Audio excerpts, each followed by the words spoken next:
क्या आप भी सोशल मीडिया की ऐसी बहसों से, किसी ऐसी पोस्ट से, किसी ऐसे ट्वीट से दो चार हुए हैं जिसमें इथेनॉल ब्लेंडेड फ्यूल का इस्तेमाल करने पर कारों पर खराब असर पड़ता है या वो सुरक्षित हैं? अगर ऐसा है तो ये खबर आप ध्यान से सुनिए, क्योंकि सरकार ने इसमें अपना पक्ष रखा है। सोशल मीडिया पर छिड़ी ऐसी बहस के बाद इस मामले पर सरकार की सफाई आई है। पेट्रोलियम मंत्रालय ने कहा है कि सिर्फ 20% इथेनॉल ब्लेंडेड पेट्रोल से गाड़ी का माइलेज और इंजन को नुकसान को लेकर जो भी बातें कही जा रही हैं उनका कोई वैज्ञानिक आधार नहीं है। पेट्रोलियम मंत्रालय ने कहा कि 20% इथेनॉल से ब्लेंडेड पेट्रोल गाड़ी के लिए पूरी तरह सुरक्षित है। सर, क्या विवाद है ये? और दूसरा सवाल जो मेरा होगा वो ये कि सरकार क्यों बढ़ावा देना चाहती है इथेनॉल को इतना? काफी चर्चा है इस पर और ये बहुत महत्वपूर्ण बहस भी है और ऐसी बहसें भारत के में होनी भी चाहिए, जिसमें सरकार ने भी अपना पक्ष रखा है। बड़ी बहस है।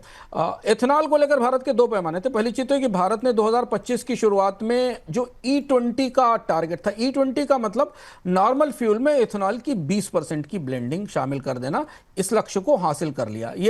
ये भारत के इथेनॉल उत्पादन के लिए और ब्लेंडिंग के लिए एक बड़ी उपलब्धि थी। कोशिश ये थी कि इससे भारत में कच्चे तेल का आयात कम होगा, फ्यूल का उत्सर्जन कम होगा और किसानों के लिए अतिरिक्त आय बनेगी। विवाद यह है कि इससे पहले एक और पैमाना था जिसको E10 कहा जाता, 10% की ब्लेंडिंग का।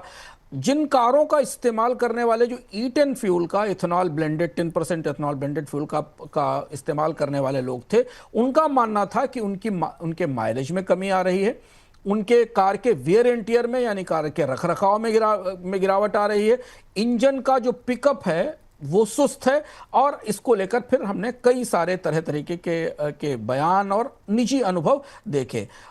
ये बताया, कई सारे लोगों ने रिपोर्ट किया कि 2 से 5 साल पुरानी कारों में करीब 2 से 4 किलोमीटर के माइलेज की कमी दिखाई देती है।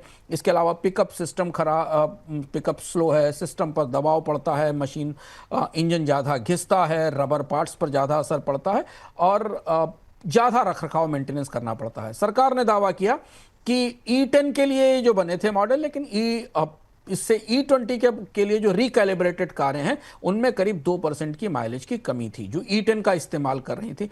पुराने जो वाहन हैं जो E20 के लिए नहीं बने, उनमें 3 से 6% की कमी माइलेज से दिखाई दे रही है। बाकी वाहन अनुकूल हैं, कोई बड़ी समस्या नहीं है, इंजन पर कोई असामान्य असर पड़ता नहीं दिखाई दे रहा है। सरकार ने इसको बताया था, जबकि लोगों की जो रिपोर्ट्स आई थी वो इस तरीके की थी कि 2 से 5 साल के पुरानी कारों में माइलेज में हमें कमी दिखाई देती है। सरकार इथेनॉल को इसलिए लाई थी, जो लक्ष्य था उस लक्ष्य को समझना जरूरी है। ये लक्ष्य था कि भारत के तेल आयात पर, ऑयल इंपोर्ट पर बोझ कम होगा। यह था कि 10 साल में करीब 1.5 ट्रिलियन डॉलर के आसपास बचत होगी।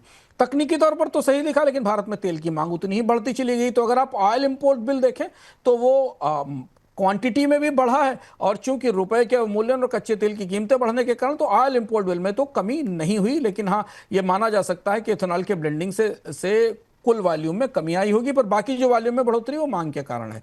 दूसरा ये कि उत्सर्जन कम होने की इथेनॉल से कितना CO2 उत्सर्जन कम हुआ, इसके भी सरकार को आंकड़े उपलब्ध कराने हैं।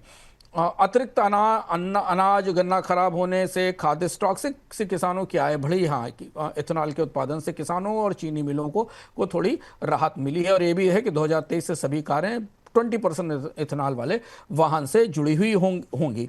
लेकिन जो चुनौती इसके बाद पैरेलल पर्यावरण के लिए बड़ी वो ये है कि अनाज और चीनी को ईंधन में बदलने की जो मुहिम है, इससे भारत में उन फसलों की खेती पर ज्यादा दबाव बढ़ा है जहां पर पानी की भारी खपत होती है। और यही ये सेल्फ डिफीटिंग लॉजिक है इथेनॉल का, जो बहस अब आने वाले समय में हमें दिखाई देनी चाहिए कि क्या अनाज और गन्ना उगाकर हम पर्यावरण में प्रदूषण कम कर रहे हैं या पानी की खपत ज़्यादा बढ़ा रहे हैं। और ये पूरी दुनिया में बहस इस पर जारी है। लेकिन इथेनॉल को लेकर जो कारों के वेयर एंड टियर की बात थी, उस पर दिलचस्प बहस है। लोग अपनी अपनी प्रतिक्रियाएं, अपने अपने अनुभव अपनी अपनी गाड़ियों के साथ पोस्ट कर रहे हैं। सरकार का कहना है कि जो पुरानी गाड़ियां हैं उन पर तो असर पड़ रहा है, नई गाड़ियों में ऐसी दिक्कत नहीं आ रही है।